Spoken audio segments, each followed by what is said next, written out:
आप इस समय परमेश्वर के साथ बैठे हैं, इसलिए आप धन्य हैं। आप इस समय परमेश्वर की आराधना कर रहे हैं, इसलिए आप धन्य हैं। हालेलुया। आइए हमारे साथ वाले को हम कहें कि आप धन्य हैं।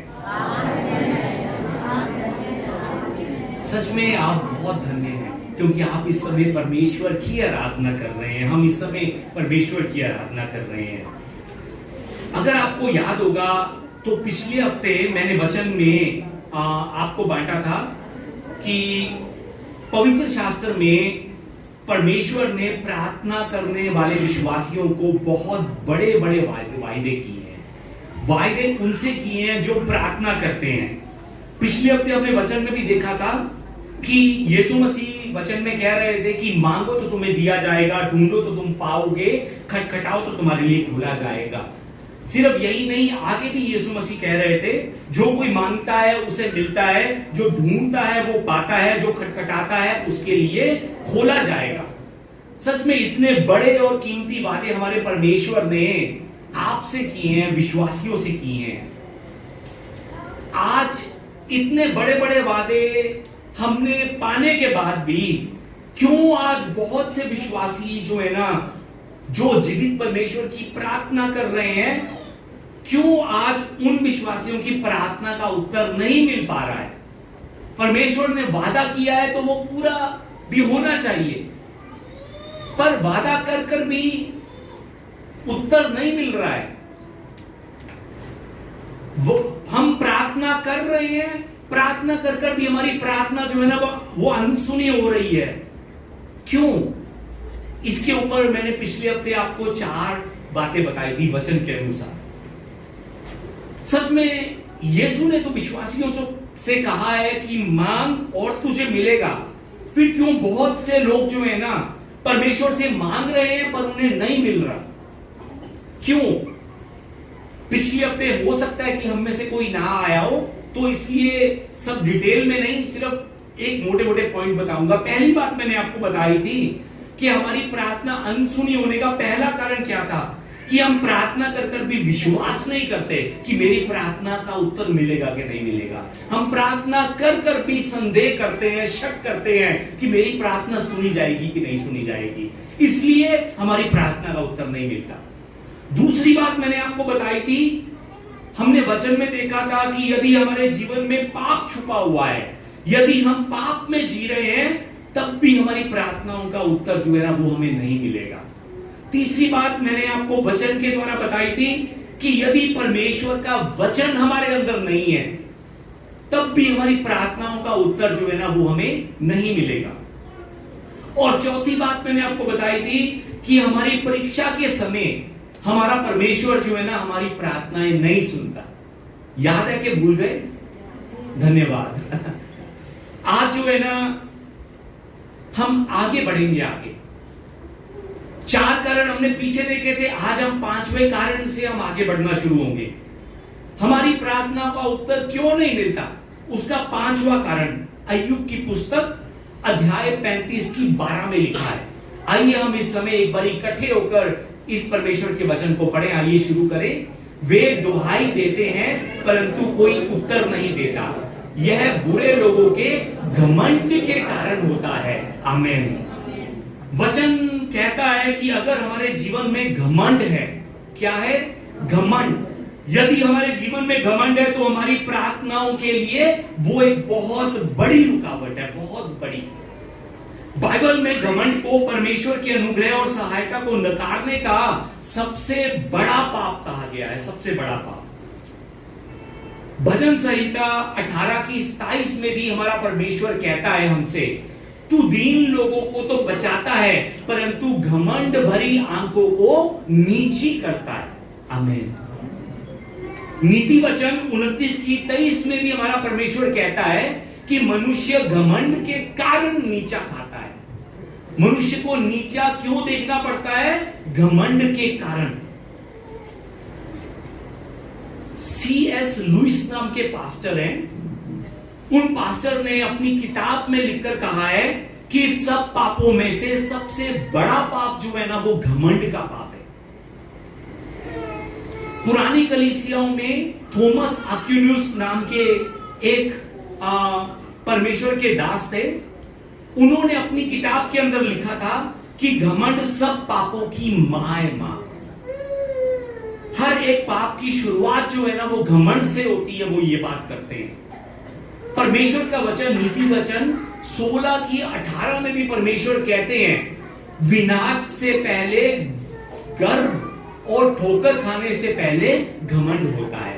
यानी कि विनाश और ठोकर खाने से पहले क्या होता है? घमंड आता है। घमंड इंसान के अंदर, उसके बाद इंसान जो है वो डूबना शुरू हो जाता है। सिर्फ यही नहीं, नीति वचन 18:12 को जब हम देखते हैं तो उसमें लिखा है नाश होने से पहले मनुष्य के मन में घमंड और महिमा पाने से पहले नर्मता होती है। आमीन। नाश होने से पहले क्या आता है? घमंड, और परमेश्वर की महिमा आने से पहले इंसान का मन जो है वो नम्र हो जाता है। हालेलुया। इजराइल का पहला राजा जो था ना वो साउल था। साउल को जिस समय इजराइल का राजा नियुक्त किया गया था उस समय साउल जो था वो बहुत ज्यादा नम्र था, बहुत ज्यादा नम्र। पर हम सब जानते हैं कि उस साउल के घमंड ने उस साउल राजा का नाश कर दिया।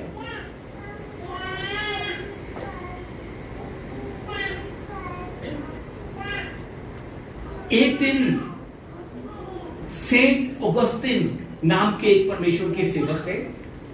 उनके सेवक जो है ना उनसे आकर पूछते हैं कि पास्टर जी हमें बताइए कि विश्वासियों के पहले 3 काम क्या हैं?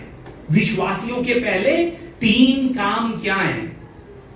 उनकी बात सुनकर वो पास्टर अगस्तिन जो है वो कहते हैं कि विश्वासियों का पहला काम नम्र होना, दूसरा काम नम्र होना, और तीसरा काम नम्र होना है। पहला, दूसरा, तीसरा काम विश्वासियों का क्या है? सिर्फ नम्र होना, और कोई काम नहीं है विश्वासियों का। क्यों? अगर इंसान में घमंड आ गया तो वो विश्वासी नहीं है। वो सेवक जो है ना उन पास्टर जी की बात सुनकर वो पूछते हैं फिर नम्र का उल्टा क्या है? जैसे लड़के का उल्टा लड़की होता है, आदमी का औरत, उसी तरह से नम्र का उल्टा क्या है? तो वो पास्टर कहते हैं नम्र का उल्टा जो है वो घमंड है। घमंड, अगस्तिन कहते हैं कि घमंड जो है ना वो ये कि मैं उसके जैसा नहीं हूं, ये घमंड है। घमंड,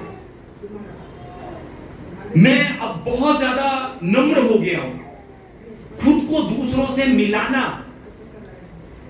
ये जो है ये घमंड है। खुद को दूसरों से अलग समझना, ये घमंड है। खुद को दूसरों से कौन अलग समझेगा? जो घमंडी होगा। खुद को दूसरों से कौन ज्यादा पवित्र समझेगा? जो घमंडी होगा। सच में हमने हमारे जीवन से घमंड को मिटाना है। पहले प्रभु और प्रभु के लोगों के सामने हम दीन बनकर रहें, और जब हम दीन बनकर रहते हैं फिर हम जब प्रार्थना करते हैं ना तो तब उस समय हमारी प्रार्थनाओं का उत्तर हमें मिलता है। हालेलुया। जो बात कर रहा हूं समझ रहे हैं? पहले परमेश्वर के सामने और परमेश्वर के लोगों के सामने हम दीन बनकर रहे, तब हम अपनी प्रार्थनाओं का उत्तर पा पाएंगे। नहीं तो हमारी प्रार्थना परमेश्वर सुनकर भी उसे अनसुनी कर देगा। याद रखिए, ये घमंड जो है ना, हमें इस घमंड को अपने से दूर करना है। अगर हम इस घमंड को अपने से दूर नहीं करेंगे तो ये हमारा घमंड हमें परमेश्वर से दूर कर देगा। दूसरी तरफ अपनी दीनता के कारण, अपने नम्र स्वभाव के कारण हम परमेश्वर के और करीब जा सकते हैं। अपनी नम्रता के कारण हम परमेश्वर की प्रेजेंस को अपने जीवन में महसूस कर सकते हैं। और जब हम परमेश्वर की प्रेजेंस को अपने जीवन में महसूस करेंगे तो उस समय हमारी प्रार्थनाओं का उत्तर भी हमें मिलेगा। हालेलुया। याद रखिए कि हमारी प्रार्थनाएं ना सुने जाने का 5वां कारण घमंड है। घमंड, आज घमंड को सच में यहां पर छोड़कर चाहिए। परमेश्वर को कहिए कि आज मैं अपने घमंड को तेरे नाम से मिटाता हूं। आज से मैं घमंडी बनकर नहीं, मैं नम्र बनकर जीवन तेरे साथ बिताऊंगा। आमीन। प्रार्थना ना सुने जाने का छठा कारण अय्यूब की पुस्तक 4:3 में लिखा हुआ है। आइए हम एक बारी 4:3 को, अय्यूब 4:3 को मिलकर पढ़ें। आइए शुरू करें। तुम मांगते हो और पाते नहीं, इसलिए कि बुरी इच्छा से मांगते हो ताकि अपने भोग विलास में उड़ा दो। आमीन। वचन में लिखा है कि बहुत से जो लोग हैं ना, उनका मांगने का मकसद जो है ना, परमेश्वर के सामने सही नहीं है। मांगने का मकसद सही ना होने के कारण उनकी प्रार्थनाएं जो है ना, वो अनसुनी हो जाती है। वचन में लिखा है कि तुम्हारे ना पाने का कारण तुम बुरी इच्छा से मांगते हो। कौन सी इच्छा से? बुरी इच्छा से। बुरी इच्छा का मतलब क्या हुआ? अपने स्वार्थ के लिए, अपनी लालसाओं को पूरा करने के लिए, अपने लालच के लिए तुम मांगते हो। तुम सिर्फ अपनी ही जरूरतों को पूरा करने के लिए मांगते हो, इसीलिए तुम्हारी प्रार्थनाएं जो है वो सुनी नहीं जाती। आज बहुत से लोगों का परमेश्वर के पास आने का कारण जो है ना, उनका स्वार्थ है। स्वार्थ। लोगों को जब कोई स्वार्थ होता है, कोई मतलब होता है, तब वो परमेश्वर के करीब आते हैं, करीब। रेगुलर चर्च भी आते हैं। जब कोई काम निकलवाना होता है, तब सच में वो सब लोग हे प्रभु हे प्रभु हे प्रभु कर कर परमेश्वर के सामने आते हैं। पर जब वो काम निकल जाता है, तब छोटी छोटी बातों में, कलीसियाओं में कमियां निकालनी शुरू कर देते हैं। कलीसिया से वो पीछे हटना शुरू कर देते हैं, सेवाओं से वो पीछे होना शुरू हो जाते हैं। हमने प्रार्थना जो है ना, वो बुरी इच्छा से नहीं, परमेश्वर की इच्छा अनुसार करनी है। हालेलुया। पहला यूहन्ना 5:14 में लिखा हुआ है, यदि हम उसकी इच्छा के अनुसार कुछ मांगते हैं तो वो हमारी सुनता है। आमीन।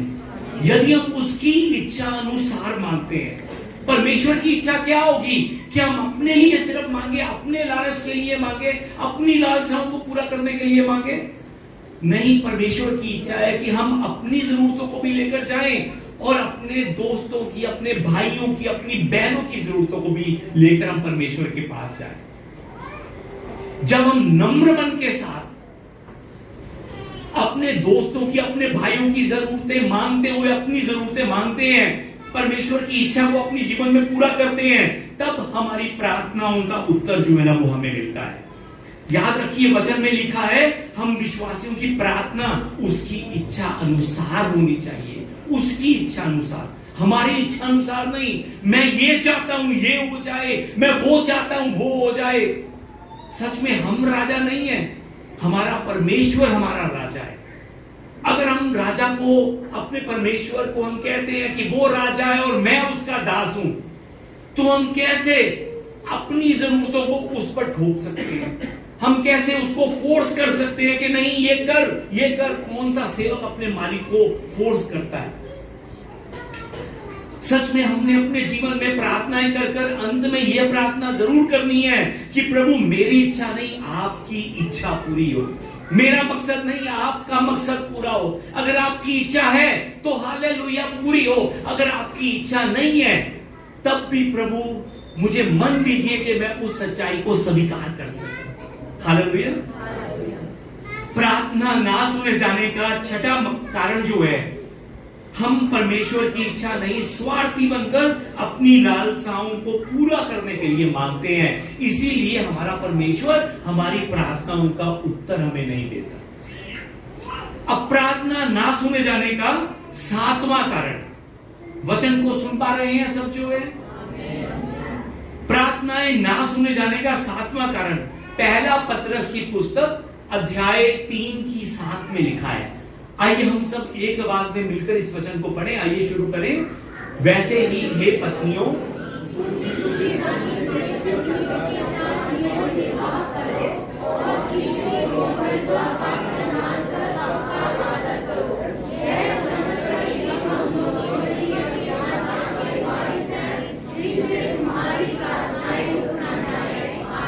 आमीन। वचन के एंड में स्पेशल लिखा है, यह समझकर कि हम दोनों जीवन के वरदान के वारिस हैं, जिससे तुम्हारी प्रार्थनाएं रुक ना जाए। यानी कि प्रार्थना रुक जाने का 7वां कारण क्या है? पति पत्नी के झगड़े। ये आयत जो है ना, सिर्फ पत्नी के लिए नहीं है, सिर्फ पति के लिए नहीं है, ये आयत पति और पत्नी दोनों के लिए है, दोनों के लिए। पति को पत्नी का और पत्नी को पति का आदर करना है। क्या करना है? क्या करना है? आदर। तू आ गया है? तू कहां पर था? ओ बलवंत सिंह इधर आ, तू क्या कर रहा है? ये आदर नहीं है। ये पत्नी आदर नहीं करती है, जो तू तड़ाक कर बात करती है, जो अपने पति का नाम ले लेकर उसे पुकारती है, ये आदर नहीं है। वचन में सच में पति को पत्नी का और पत्नी को पति का आदर करना है, प्रेम करना है आपस में। और जैसा वचन जो है ना हमें सिखाता है, उसी तरह से हमने जीवन बिताना है। नहीं तो हमारी प्रार्थनाएं जो है ना वो रुक जाएगी, वो अनसुनी हो जाएंगी। अगर पति पत्नी आपस में लड़ते रहेंगे, पति पत्नी आपस में तू मैं करते रहेंगे, यदि उनका मन एक नहीं होगा, अगर वो एक दूसरे का आदर नहीं करेंगे, तो वचन में लिखा है कि उनकी प्रार्थनाएं रुक जाएंगी। सच में हमारी प्रार्थनाएं पूरी ना होने का, अनसुनी होने का 7वां कारण यह है कि हम अपने पति का आदर नहीं करते, या हम हमारी पत्नी का आदर नहीं करते। प्रार्थना पूरी करने के लिए हमें हमारे साथ में जो परमेश्वर ने हमारे लिए बनाया है उसका आदर करना है, उसका प्रेम करना है, ना कि तू तड़ाक कर उससे हमने बात करनी है। हालेलुया। हमारी प्रार्थनाएं ना सुने जाने का 8वां कारण नीति वचन में लिखा है। नीति वचन अध्याय 21 की 13 में लिखा है, जो कंगाल की दुहाई पर कान ना दे वह आप पुकारेगा और उसकी सुनी ना जाएगी। आमीन। यहां पर शब्द लिखा है कंगाल। ये जो कंगाल शब्द है, इस शब्द के कई अर्थ निकलते हैं इब्रानी भाषा में। कंगाल शब्द को इब्रानी भाषा में गरीब भी कहते हैं, कमजोर भी कहते हैं, मजबूर भी कहते हैं, जरूरतमंद भी कहते हैं।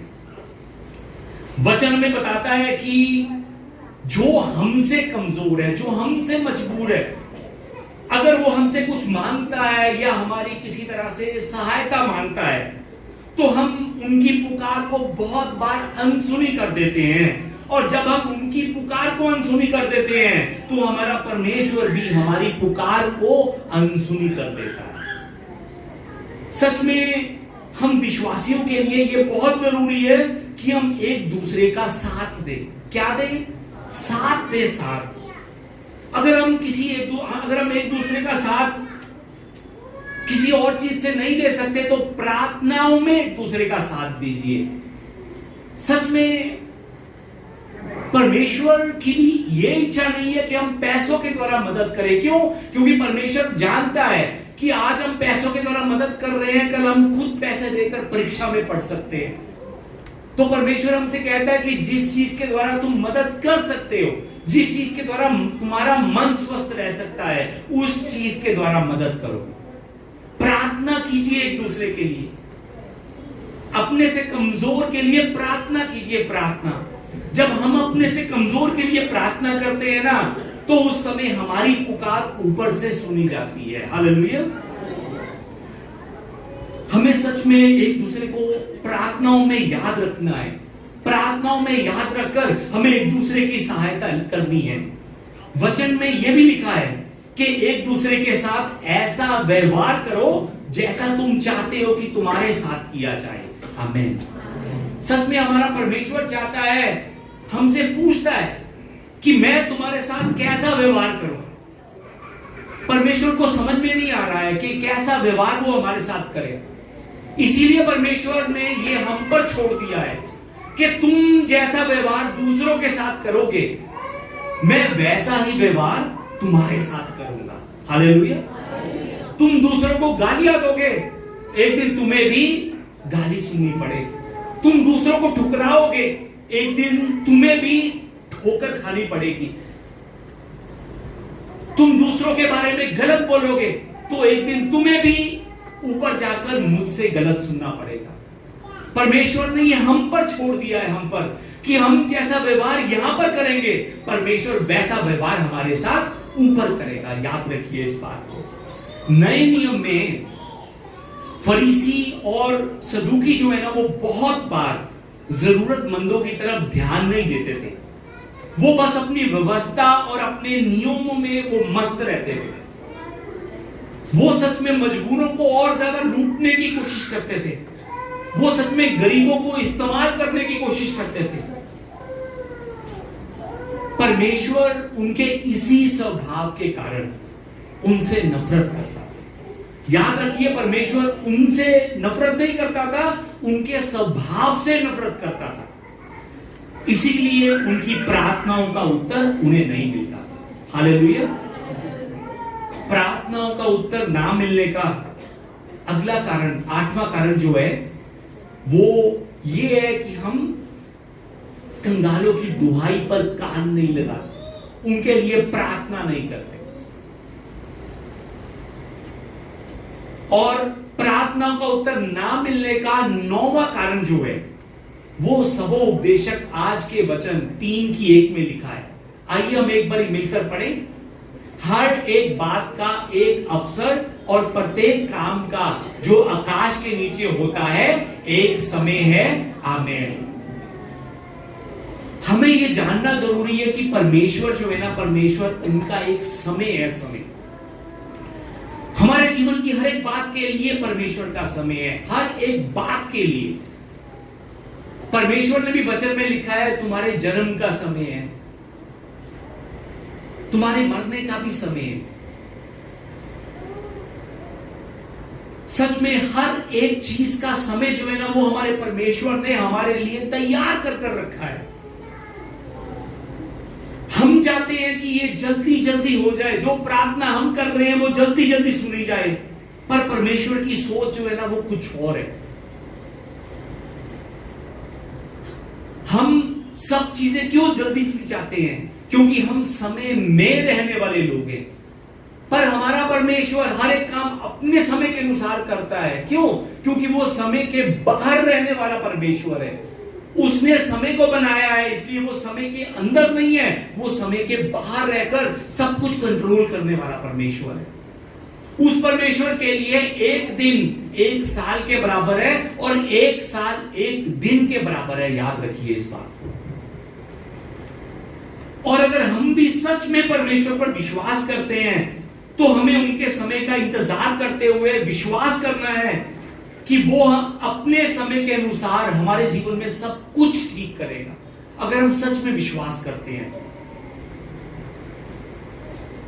सच में जो मनुष्य सच में इस बात का विश्वास करता है ना, वो अंत तक यीशु के विश्वास में यीशु के साथ खड़ा रहता है। चाहे उसकी प्रार्थनाएं का, चाहे उसकी प्रार्थनाओं का उत्तर उसे मिले चाहे ना मिले, वो खड़ा रहता है विश्वास में, क्योंकि उसे विश्वास है कि एक ना एक दिन, जिस दिन परमेश्वर का वो समय आएगा जो उसने मेरे लिए निर्धारित किया है, उस दिन सब मेरी प्रार्थनाओं का उत्तर मुझे मिल जाएगा। लूक की पुस्तक जिस समय हम 18 नंबर अध्याय को देखते हैं, तो उस 18 नंबर अध्याय के अंदर यीशु मसीह जो है ना, वो एक अधर्मी न्यायाधीश और एक विधवा का दृष्टांत बताते हैं। एक अधर्मी न्यायाधीश और एक विधवा। बहुत से लोग जो है ना इस दृष्टांत को गलत समझते हैं। लोग जो है ना इस दृष्टांत को पढ़ते हुए कहते हैं कि जिस तरह से उस विधवा स्त्री ने मुझे बचा, मेरा न्याय कर, मुझे बचा, मेरा न्याय कर, लगातार बोल बोलकर उस न्यायाधीश के नाक में दम कर दिया था, उसी तरह से हम भी दिन रात परमेश्वर से प्रार्थना कर परमेश्वर को हम भी सताएं, परमेश्वर के नाक में हम भी इतना दम कर दें कि परमेश्वर दुखी होकर, परेशान होकर हमारी प्रार्थना को सुन ले और कहे कि जा, मैंने तेरी प्रार्थना सुन ली है। बहुत से लोग इस वचन को पढ़ते हुए ऐसा समझते हैं। इस दृष्टांत के अंदर यीशु मसीह ये बात नहीं बताना चाह रहे हैं जो आजकल के लोग सोचते हैं। जिस समय हम 6 नंबर आयत को देखते हैं ना, तो 6 नंबर आयत के अंदर स्पेशल एक वर्ड लिखा हुआ है। यीशु मसीह ने बहुत जरूरी शब्द को इस्तेमाल किया है, और वो शब्द है अधर्मी न्यायी।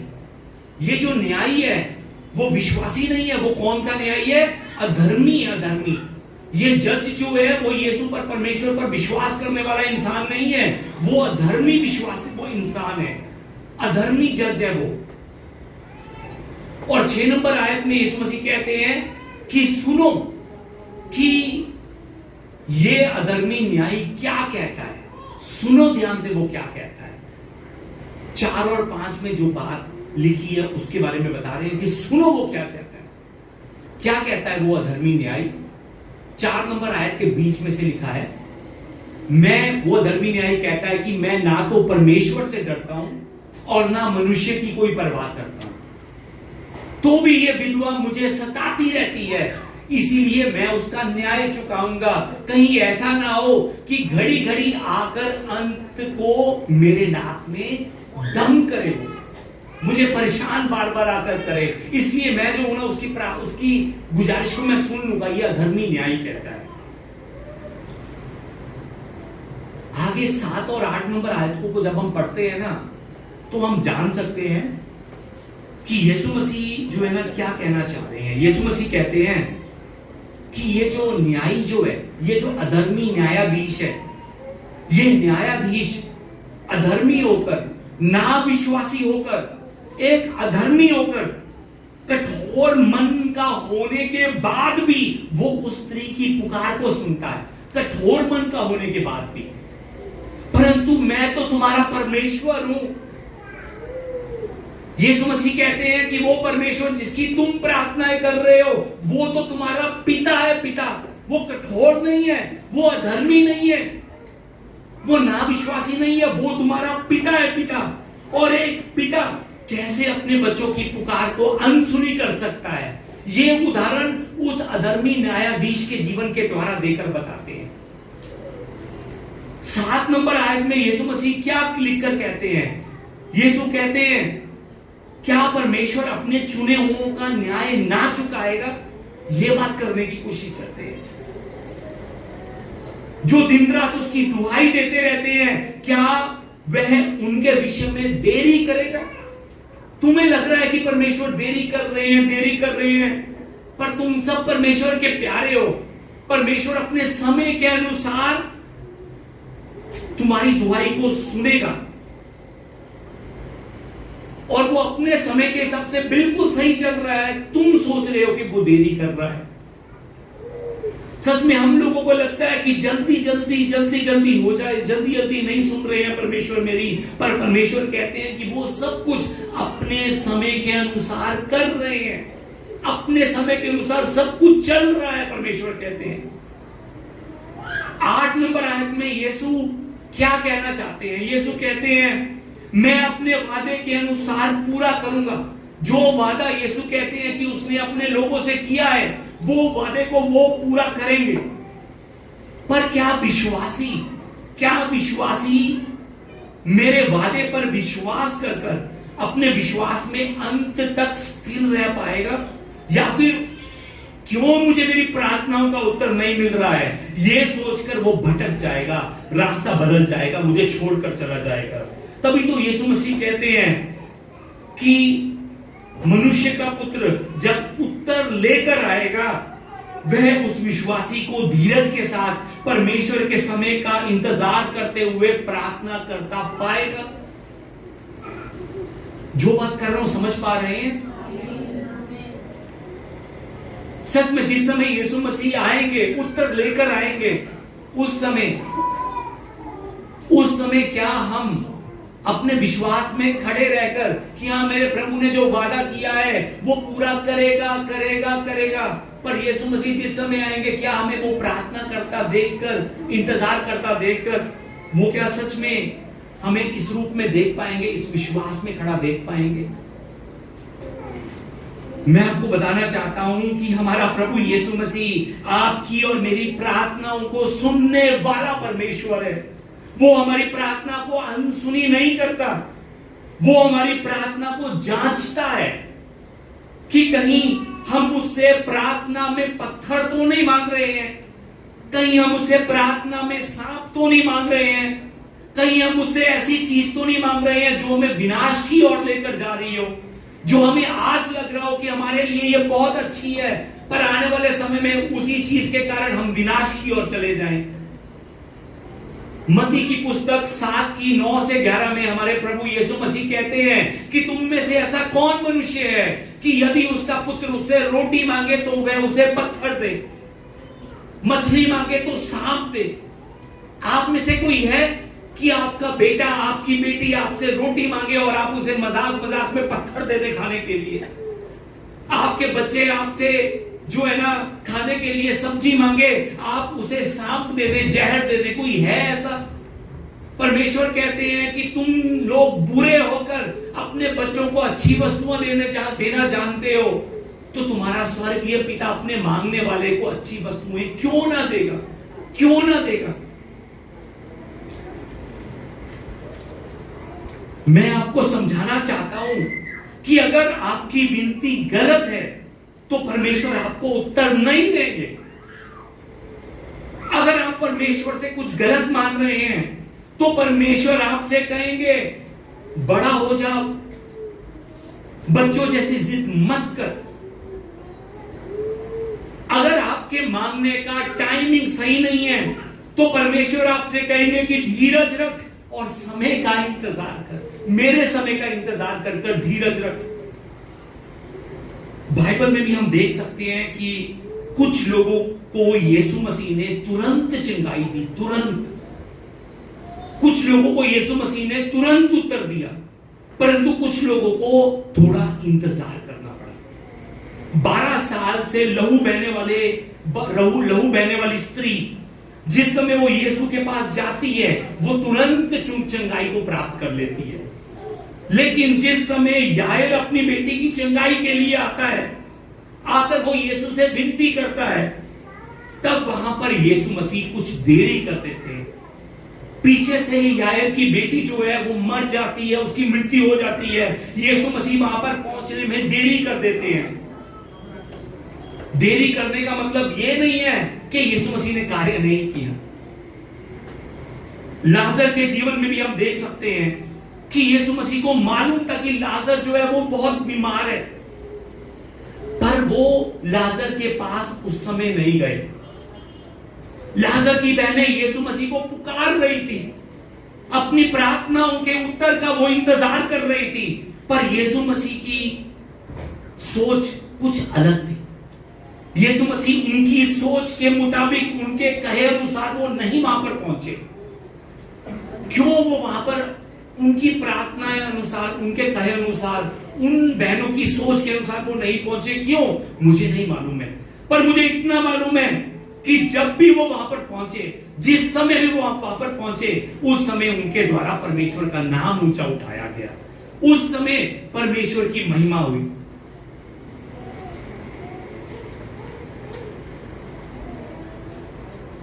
हो सकता है कि आप कुछ बातों के लिए प्रार्थनाएं कर रहे हो और आपको आपकी प्रार्थनाओं का उत्तर ना मिल पा रहा हो सकता है। हिम्मत मत हारिए। ऐसे समय में, जिस समय हमें हमारी प्रार्थनाओं का उत्तर नहीं मिल रहा है, ऐसे समय में हम विश्वासियों को 2 कार्य करने बहुत जरूरी है। 2 कार्य। पहला कार्य हमने ऐसे समय में, जिस समय हमारी प्रार्थनाओं का उत्तर हमें नहीं मिल रहा है, हमने खुद को जांचना है। हालेलुया। हमने खुद को क्या करना है? जांचना है।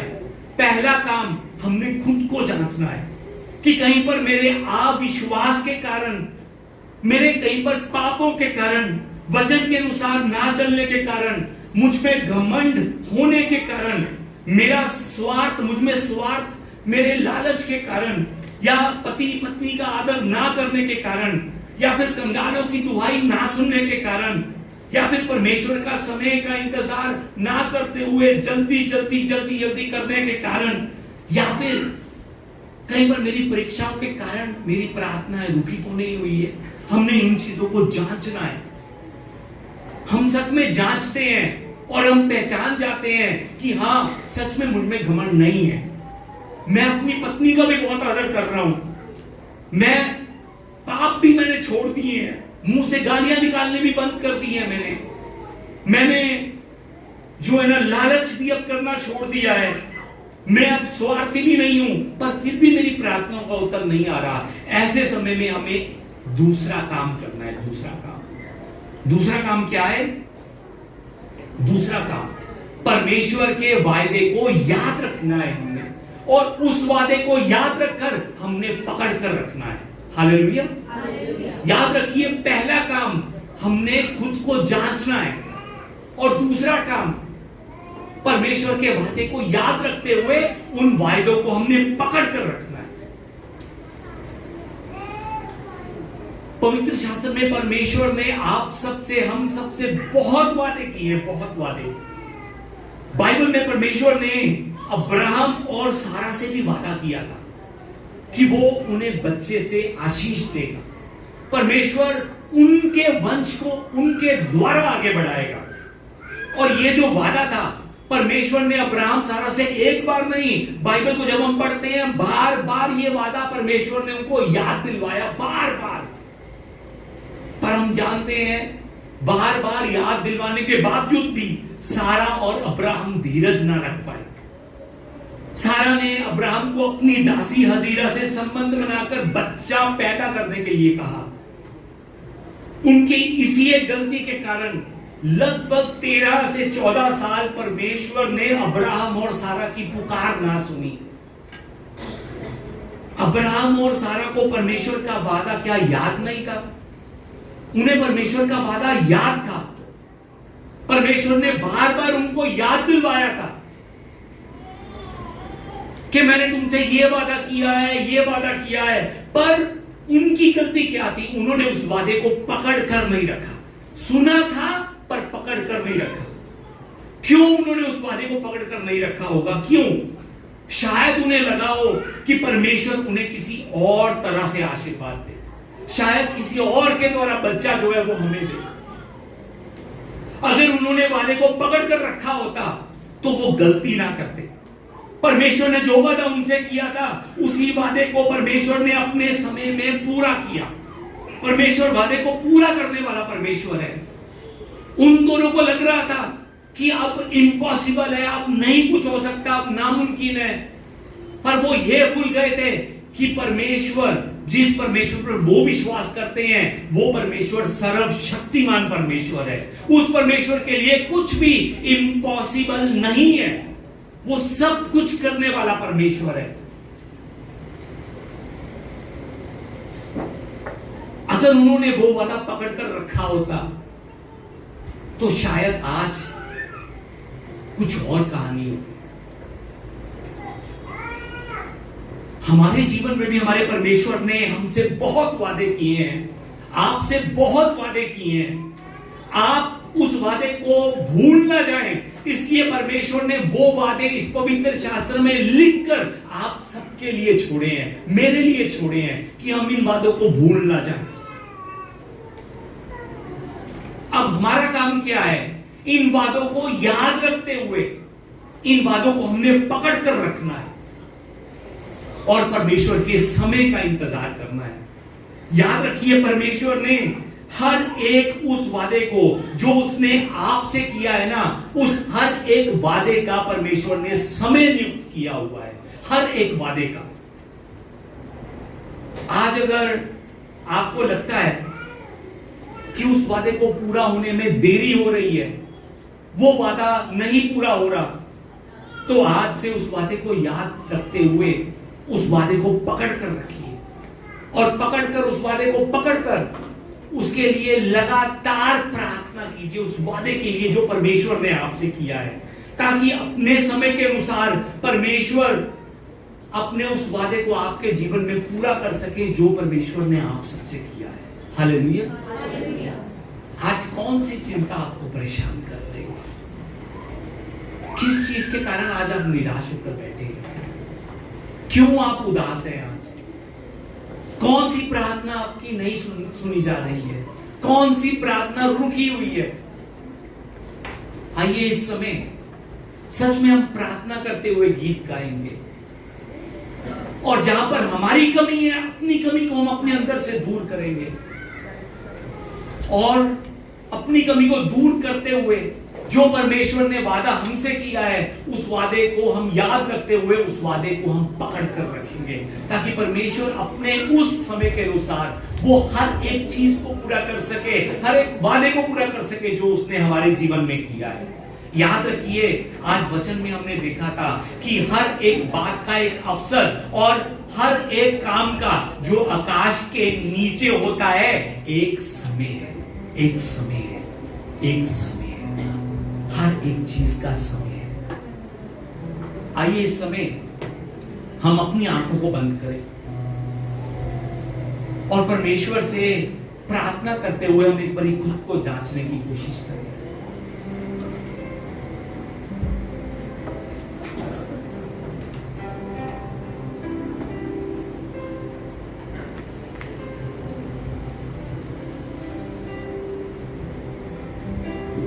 ऐ खुदावंदा,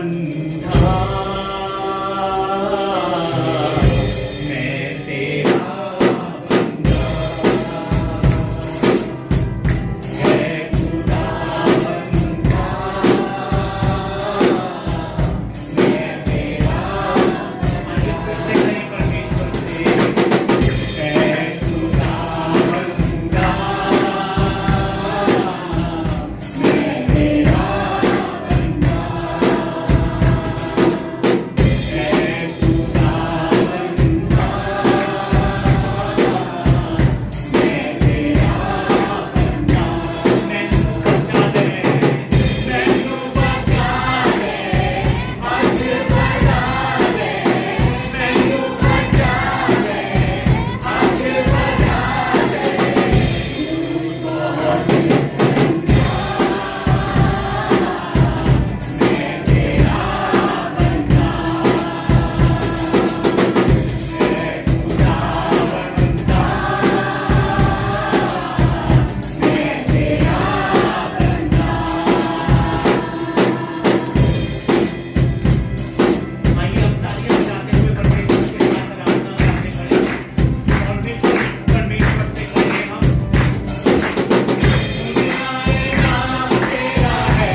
वचन को याद रखिए, हमने खुद को जांचना है।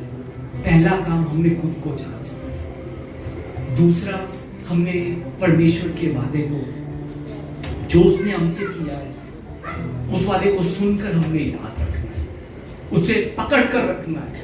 कब तक? जब तक वो वादा पूरा ना हो जाए। आज प्रभु भोज का दिन है। ये प्रभु भोज जो है, ये भी परमेश्वर का एक बहुत बड़ा वादा है। ये परमेश्वर का कौन सा वादा है मालूम है आपको? कि वो हमारे साथ है और हम उसके साथ, वो हम में और हम उसमें। इस वादे को भी हमने पकड़ कर रखना है। सच में अगर हम विश्वासी हैं तो परमेश्वर जो है ना, वो हमसे सिर्फ दो चीजों की मांग करता है। अगर हम सच में विश्वासी हैं, अगर हमने उस पर विश्वास किया है, पहली बात परमेश्वर चाहते हैं कि हम उस पर विश्वास करने के बाद बपतिस्मा लें। क्या लें? बपतिस्मा लें। अगर सच में हम परमेश्वर से प्यार करते हैं, बपतिस्मा लें हम परमेश्वर से, परमेश्वर के नाम से, यीशु के नाम से, पवित्र आत्मा के नाम से हम बपतिस्मा लें। और दूसरी बात परमेश्वर हमसे चाहते हैं कि अगर हमने बपतिस्मा ले ली है तो हम प्रभु भोज में उसके साथ आगे बढ़ें, ताकि हम याद रख सकें कि परमेश्वर हम में है और हम परमेश्वर में।